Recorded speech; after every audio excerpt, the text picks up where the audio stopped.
اچھا خان صاحب، یہ راجہ شکیل جو آپ کے ایک پارٹی کے ون آف دا لیڈرز ہیں، جو خبر ابھی چل بھی رہی ہے کہ پہلے ان کا آپ سے رابطہ ہو گیا ڈاکٹر یاسمین صاحبہ سے، ایکیوز کیا جا رہا ہے، آپ کی پارٹی کے اوپر الزام لگ رہا ہے کہ آپ لوگوں کے علم میں تھا، آپ لوگوں نے جان بوجھ کے ضلع شاہ کی سٹوری بنائی کہ اس کا حادثہ ہوا، اسی کی گاڑی کی ٹکر لگی وغیرہ وغیرہ.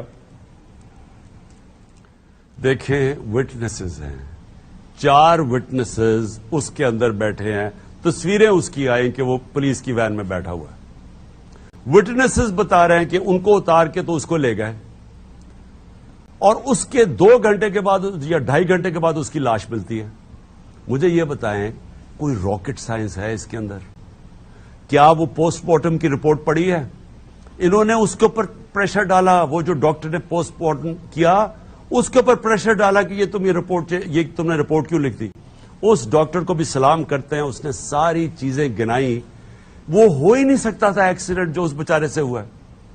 اس کے سر پھٹا ہوا، اس کا لیور پھٹا ہوا، مار مار کے لیور، وہ بلیڈنگ ہوئی اس کے اندر، جو دوسرا سپلین اس کی پھٹی. اور پھر پرائیویٹ پارٹس کے اوپر کیسے تشدد ہو گیا؟ یعنی وہ ایکسیڈنٹ میں کیا ہوا؟ یعنی وہ جو ڈاکٹر نے رپورٹ دی ہے پوسٹ مارٹم کی، وہ کوئی پڑھے تو صحیح، وہ کبھی ہو ہی نہیں سکتا تشدد کے علاوہ اس بیچارے کو مارا ہو. اور یہ جھوٹے، یہ آئی جی، اس کو شرم آنی چاہیے. اور وہ اس کے ساتھ وہ جو 2 نمبر آدمی جو سی ایم بیٹھا ہوا ہے، شرم آنی چاہیے کہ اس طرح بے شرمی سے جھوٹ بول رہے ہیں قوم کے سامنے. کوئی غیرت نہیں ہے. دیکھیں غیرت مند آدمی میں فرق کیا ہوتا ہے، وہ جھوٹ بولنے سے ڈرتا ہے کہ اس کی غیرت کو نقصان پہنچتا ہے. ٹی وی پہ بیٹھ کے جھوٹ بول رہے ہیں اور ہر جھوٹ پکڑا جا رہا ہے. دیکھیں یہ خاور سوشل میڈیا کا زمانہ ہے، اب چیزیں چھپتی نہیں ہیں. آپ ایک چیز کرتے ہیں، کل تو اخبار دور کی بات ہے، آدھے گھنٹے کے اندر وہ سارے آپ کی چیزیں انکور کرتے رہتے. تو سوشل میڈیا پہ ذرا جائیں. اور ویسے خان صاحب، آپ کی ڈیمانڈ ڈیمانڈ بہت ٹھیک ہے کہ اس کے اوپر ایک انڈیپینڈنٹ جوڈیشل انکوائری ہو جائے، دودھ کا دودھ پانی کا پانی. جی چودھری غلام حسین صاحب، آپ سوال کر رہے ہیں. عمران خان صاحب معاف کرنا، ایک تو آپ کے جو مخالف ہے، میں کسی کا نام نہیں لیتا، انتہائی ڈیروگیٹری، گھٹیا اور گالیاں اور الزامات کہ جو وہ چارپائی کے نیچے چھپ گئے، فلاں ہو گئے. جو شخص موت کے منہ سے واپس آیا ہو اس پر اس طرح کی فضول اور گھٹیا الزامات لگانا انتہائی بےہودہ حرکت ہے. اور پیپل آف پاکستان اس سے جو یہ اس طرح کی باتیں کرتے ہیں، اس سے کہیں زیادہ طاقت سے لوگ جو ہے عمران خان کے پیچھے کھڑے ہو رہے ہیں.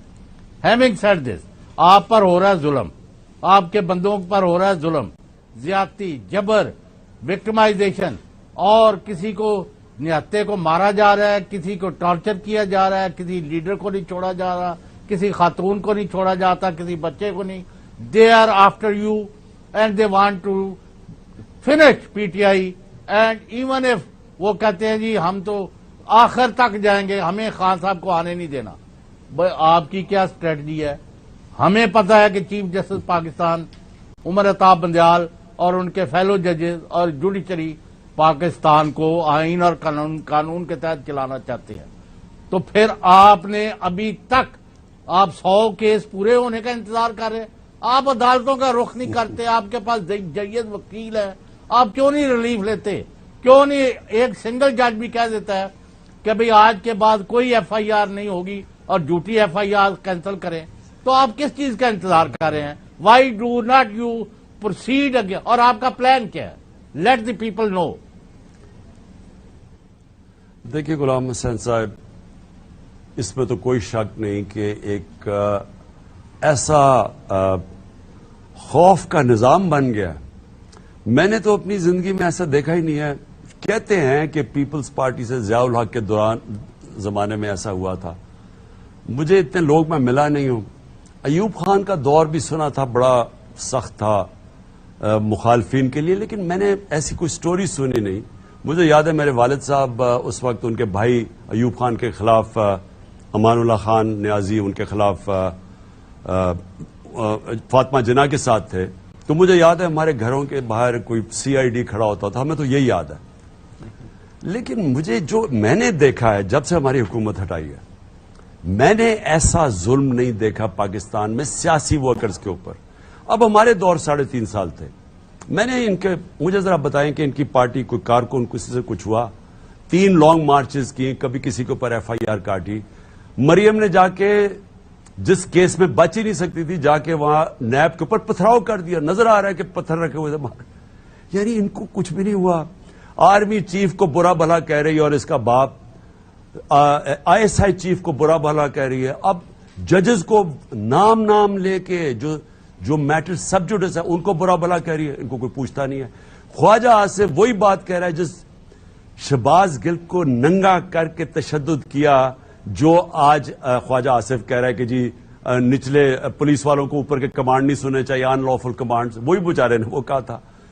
تو یہ جو حالات ہیں میں نے تو کبھی ایسے دیکھے نہیں، اور میں سوچ بھی نہیں سوچتا کہ یہ ہوں گے۔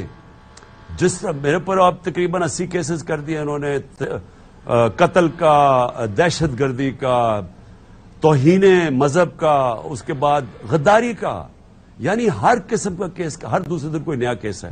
اور اس کے میں بعد میں آتا ہوں، میں نے اپنے وکیل کو کہا ہوا کہ سپریم کورٹ میں جائیں، اور یہ تو ان کی واضح کوشش ہے کہ میں تو کیمپین ہی نہ کر سکوں، ایک عدالت سے دوسری عدالت میں پھرتا رہوں، کبھی کوئی کیس ہو جائے کوئی۔ اب اس کا اگر میرے اوپر کیس کر دیا ہے ضلع شاہ کا کہ میں نے اس کو قتل کیا ہے، تو اس سے زیادہ سٹوپڈ بات ہو سکتی ہے، اور وہی پولیس 4 دن کے بعد کہہ رہی ہے کہ وہ ایکسیڈنٹ ہو گیا۔ تو میں صرف یہ کہہ رہا ہوں کہ یہ جو حالات ہیں، میں نے اپنی زندگی میں اس طرح کی چیزیں نہیں دیکھی پاکستان میں۔ انہوں نے ہمارے لوگوں کے اوپر کیسز، ظلم کیا، کسٹوڈیل ٹارچر، تشدد کیا میرے اوپر، اور پھر کور اپ کرتے ہیں سب چیزیں کور اپ۔ جب اس نے گل کے اوپر ٹارچر کی گئی، اس کی رپورٹ چینج کروائی انہوں نے۔ اتنے طاقتور لوگ ہیں یہ کہ ادھر جو ہاسپٹل کی رپورٹ تھی وہ چینج کروائی، تشدد نہیں ہوا۔ پھر اعظم سواتی کے اوپر تشدد ہوا، وہ بھی سامنے رپورٹ نہیں آئی۔ پھر ارشد شریف کے اوپر جو ساری چیزیں سامنے، وہ انکوائری رکوا دی۔ مجھے گولیاں لگتی ہیں، JIT پنجاب گورنمنٹ بناتی ہے، پولیس ہماری بات ہی نہیں سنتی۔ وہ اتنی بڑی طاقت ہے کہ وہ پولیس کو بھی کنٹرول کر رہی تھی ہماری گورنمنٹ ہوتے ہوئے۔ پھر کیئر ٹیکر گورنمنٹ آتی ہے، پہلی چیز کرتی ہے JIT کا ریکارڈ غائب کر دیتی ہے، وہ JIT بند کر دیتی ہے۔ تو میں سوال یہ پوچھتا ہوں کہ یہ کون کروا رہا ہے؟ یہ جو کس نے فیصلہ کیا ہے کہ ہم نے اس کو آنے نہیں دینا؟ اب یہ سوچ لیں کہ پاکستان کی سب سے بڑی پارٹی کے سربراہ کو پہلے قتل، 80 کیسز کر دیے ہیں، کبھی ایک عدالت سے دوسری عدالت پہ، اس کے بعد ابھی میرے اوپر خود انٹیریئر منسٹر کہہ رہا ہے کہ مجھے قتل کر لیں، میرے اوپر سیکیورٹی تھریٹ ہے، اور مجھے سیکیورٹی تھریٹ اس انٹیریئر منسٹر اور اس کے ساتھ وہ ایک کوئی سائیکو، میں نام نہیں لوں گا کٹ جائے گا وہ چیز، اور اس کے علاوہ شہباز شریف اور یہ نواز شریف، یہ اور اظہرداری، کس کو خطرہ ہے میرے سے؟ جن لوگوں نے چوری کر کے پیسہ باہر لے گئے ہیں اور 30 سال سے پیسہ چوری کر رہے ہیں، اور جو آج NRO لے کے بیٹھے ہوئے ہیں، ان کو خطرہ تو میرے سے ہونا ہی ہے کہ اگر یہ واپس آ گیا تو NRO ریورس ہو جائے گا اور ہمارا پھر پیسہ، جو ان کا صرف انٹرسٹ پیسہ ہے۔ اگر آج میں ان کو کہوں کہ جی آج میں کہتا ہوں میں آپ کو NRO دے دوں گا، میرا خطرہ ادھر سے کم ہو جائے گا۔ اس کے علاوہ یہ جو اپنی ملک کی وہ لوگ جن کا کام ہے ہماری حفاظت کرنا، انہوں نے فیصلہ کر لیا کہ جی اس کو نہیں لے کے آنا۔ بھئی آپ کو کوئی تاریخ پڑھی ہے، آپ نے کوئی بنگلہ دیش بنا کیوں بنا، کوئی پتا چلا کہ اس پاکستان میں ہوا کیا، کوئی پتا چلا کہ بلوچستان میں آج کیوں ہم اپنے آپ نفرتیں پھیلائی جا رہے ہیں، خان صاحب کیوں پاکستان کے اگینسٹ لوگ جا رہے ہیں۔ ایک منٹ سننے، ایک منٹ خبر، ایک بات کر لوں۔ دیکھو میں بلوچستان گیا، ادھر کا چیف منسٹر، 2 چیف منسٹر میں بتاؤں گا نہیں کس نے، اس نے مجھے کہا کہ خان صاحب خدا کا واسطہ ہے، یہاں جب آپ ظلم اور جبر کرتے ہیں کسی بھی نوجوان کے اوپر، کہ اگر آپ سمجھیں کہ جی یہ ہمارے اسٹیٹ کے خلاف